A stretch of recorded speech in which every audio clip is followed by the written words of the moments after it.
Boa noite a todos.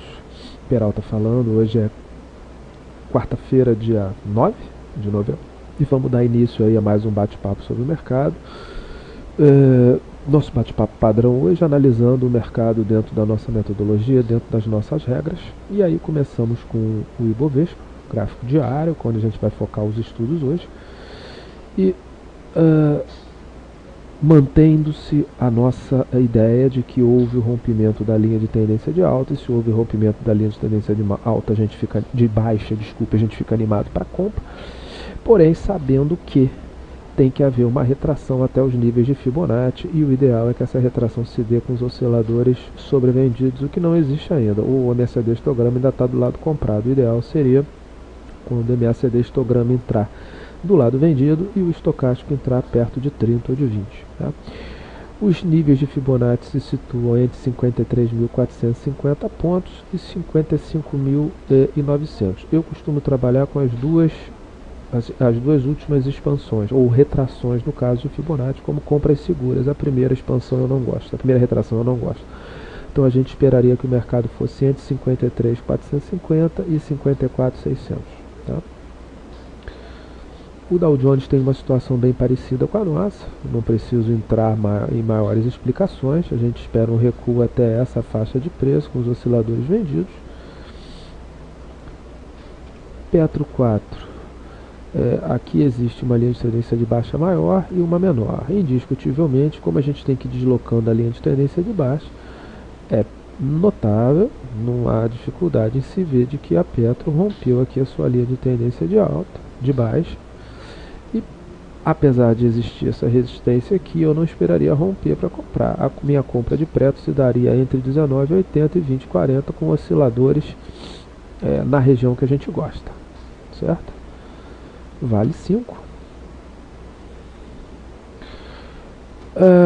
Esse gráfico para mim é o mais enrolado de todos, indiscutivelmente. Vale para mim é o gráfico mais enrolado.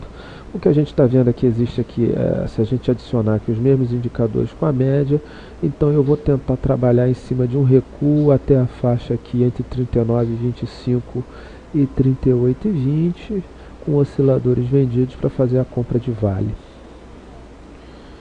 BVMF3, dentro da nossa metodologia, lateralizando aqui, a média está aqui embaixo, tá? O ideal seria que os preços recuem junto com o Bovespa. Tá? Nesse nível de preço eu não compro um papel desse. Tá? Os em Minas, um gráfico aqui, vamos tirar a média, um gráfico aqui estranho. Quando a gente passar para o semanal e limpar o gráfico, isso pode ser, e aí seria uma figura muito bonita, um pivô de alta sendo montado aqui nessa região. Tá? Existe uma linha de tendência de alta de Usiminas que passa aqui, ó, que não pode ser esquecida. Quando a gente botar lá no diário, ela vai estar lá, ó. Então, um papel que está bem enrolado do ponto de vista de análise gráfica, mas não pode ser descartado. O papel caiu muito, mas eu acho que no setor de siderurgia, se eu tiver que entrar em algum papel, o meu papel para mim seria Gerdau.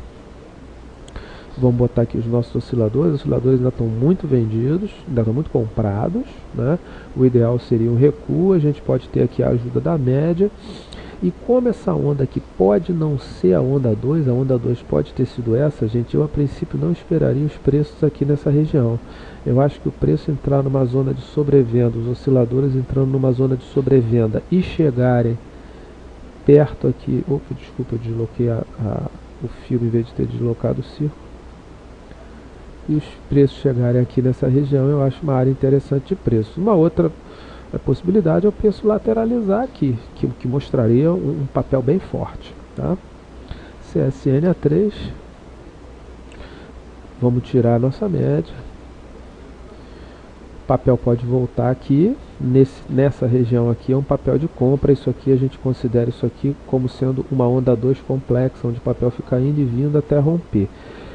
A onda 2, quando ela é complexa, o que a gente chama de complexa? É quando ela armou a 1, voltou e ela fica acumulando. Isso aqui normalmente significa grandes pancadas para cima quando rompe. Por quê? Porque geralmente períodos grandes de acumulação levam a grandes altas posteriores. Quer dizer, aqui é o smart money, é o dinheiro inteligente acumulando o papel para depois liberar a alta do papel. Tá? Esse do gráfico de siderurgia, para mim, Gerdau mais bonito, CSN é o segundo. Tá? Vamos pegar aqui um banco. Vamos pegar Itaúsa, que é um banco que eu gosto muito, Itaúsa 4. É um gráfico também estranho, esse movimento teoricamente rompeu, mas não é um gráfico que eu gosto. O ideal aqui, na minha opinião, seria um recuo até esses níveis de preço. E aí sim, com osciladores sobrevendidos a esse nível de preço, dá para montar uma posição em Itaúsa. O OGXP3 é um dos gráficos, como eu já falei, mais gosto do Bovespa. Por quê? Porque para mim ele já fez a 1, 2 e está na 3 e pode acumular aqui para seguir subindo. Repare que a média está subindo, os osciladores ainda começaram a cair. As compras se dariam, a meu ver, aqui na região entre esse suporte, se houver a perda dele, em 13,40 e 12,90, que é a cabeça do pivô rompida. Excelente, eu gosto muito desse gráfico. Talvez seja o gráfico, junto com o Cosan, mais bonito para mim. Eu colocaria na ordem de preferência minha. OGX em primeiro, Cosan em segundo, Gerdau em terceiro, BMF em quarto, CSN em quinto, Friboi. Vamos aproveitar aqui que Friboi é um papel que vale a pena a gente acompanhar. Por quê? Porque ele tem uma belíssima, de uma enorme onda 1. Muita gente que não gosta muito de diversificar, gente, você vê que nós estamos falando aqui de vários possíveis pivôs. O que a pessoa pode fazer? Eu não gosto muito de diversificar, então o que eu vou fazer?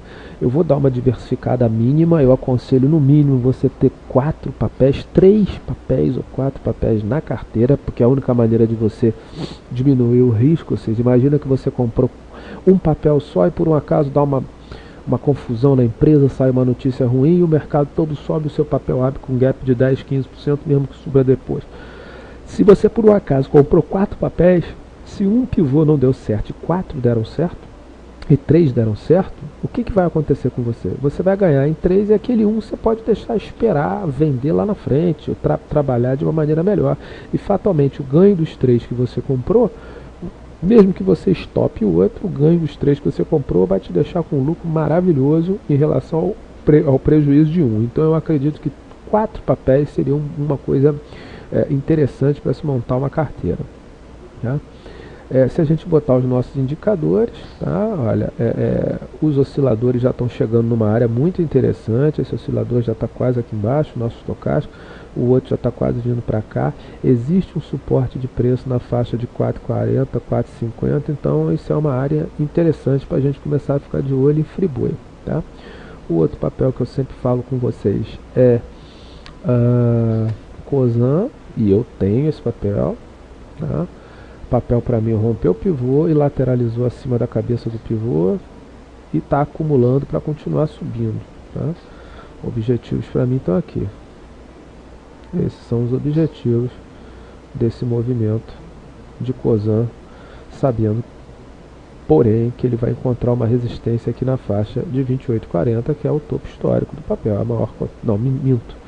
É o topo histórico desde 2008, após o crash. O maior preço foi em outubro do ano passado, há um ano atrás, que foi de 28,40. Depois o papel teve uma queda forte para baixo. Tá? Então, vai ter resistência aqui, porém, olha, reparem que um topo importante, reparem como esse fibo aqui é importante. Eu sempre falei que eu sempre trabalho com a segunda retração de fibo e gosto de trabalhar muito com a segunda expansão de fibo para botar no bolso, e depois eu posso colocar esse lucraço aqui no bolso. Imagina, gente, eu tenho uma posição Cosan feita aqui, isso aqui dá 46% de ganho, tá? E aí, aqui geralmente termina a 3. Aí tem um zigue-zague maior para fazer a 4 e entra para fazer a 5. E reparem que há, escandalosamente aqui, uma resistência de preço em 32 e no outro fibo, gente, olha a coincidência, uma outra resistência de preço. Tá? O objetivo para que o movimento acabe é essa região aqui, entre 37 e 44. Mas geralmente quando o movimento atinge isso aqui, existe uma correção mais forte. E aí a gente pode sair fora e operar o pivô menor, tá? Esses papéis para mim, vamos dar uma olhada em Cyrela também, que do setor de construção foi um papel que deu uma estilingada em relação a romper a LTB, tá? Rompeu a LTB e os preços então se encaminham para onde a gente quer, que é essa região de Fibonacci aqui, entre 13,50 e 13 reais, com os osciladores no local que a gente quer. Só para a gente fazer uma revisão do que a gente falou hoje. Vamos lá, se a gente monta uma carteira com OGX, que é petróleo, pode dividir, quem sabe, um pouquinho com Petrobras, que o gráfico também não está feio, que é petróleo. Gerdau, do setor de siderurgia. Cyrela, do setor de construção civil. Cosan, setor de álcool. Friboi, que é frigorífico. Você já tem aí uma belíssima carteira com Petro 1, OGX 2, Cosan 3, Gerdau 4, Friboi 5 papéis, Cyrela 6 papéis, quem sabe uma BMF 7 papéis na sua carteira, todos eles dentro de pivô, carteira de diferentes ramos, quer dizer, o único ramo que se junta ali seria petróleo e gás, que seria Petro e OGX. E você tem petróleo, você tem siderurgia, você tem tudo. E quem sabe um oitavo papel, bota um banco, bota uma Itaúsa, se for naquela região ali, por exemplo, como a gente viu hoje. Você fica com uma carteira toda fundamentada em pivôs e bem diversificada, com 8 papéis, com diferentes de diferentes tipos de papel, de diferentes setores, tá? Isso é o que eu tinha para dizer hoje. Eu acho que a gente tem que ter paciência para comprar bem o que a gente está buscando comprar. Eu acho que, apesar de toda a confusão existente no mundo atualmente, a minha cabeça, ela a princípio ainda é autista, porque eu não posso me guiar por